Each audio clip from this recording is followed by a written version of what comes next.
I like that story, and the one about the flags. You can see why it's called the Lone Star State, right? We refer to it all the time. Drought monitors out today, and it shows the drought expanding a little bit into Refugio County, still over Corpus Christi, and then to a lesser extent out in western Oasis County, and then non-existent between Beeville and Tilden right now. Fairly cooperative right across Choke Canyon. That's Choke Canyon right there on the Live Oak McMullen County line. And then you can see out west of 35 again in bad shape. And this is where we're running into a problem because it needs to fall, the rainfall wise out here. We could get 10 inches of rain in the city. That's really not going to help out our watershed. The watershed is where we need the rain and to improve our water supply. And so this deficit of minus 6.5 inches is not that big of a deal, but it's the deficit out there that is, and has led us to lake levels that are down about 15% overall from this time last year. And we're now at 40.2%.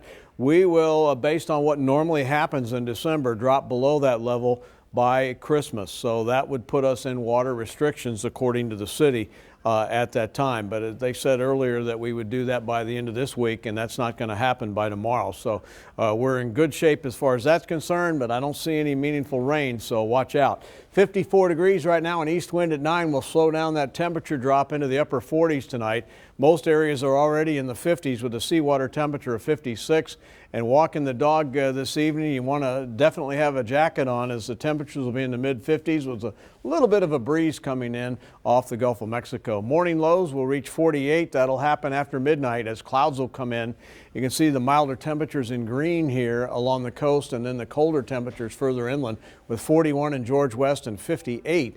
17 degrees warmer in Port Aransas over on Mustang Island. Highs tomorrow will generally be in the upper 60s to low 70s as the unifying effect will be the cloud cover across the region that will happen through the area with the satellite showing clear skies now. Here come the clouds racing over the Rockies with the frontal system pushing them along. That front will be arriving here on Saturday and with it a little bit of rain. So you can see here on the weather pattern, again, high pressure moves off. The front up in North Texas tomorrow brings clouds and then eventually some rain showers by Saturday morning. They'll only be isolated in nature though, and then it clears out behind that frontal system. Here's a close-up and personal look at it in the coastal bend. You can see the clouds racing in during the day tomorrow. Kind of cloudy, a sprinkle or two tomorrow afternoon, not a big deal. We will pick up those isolated showers on Saturday morning, and then they push off to the east here by Saturday evening as the front moves on through.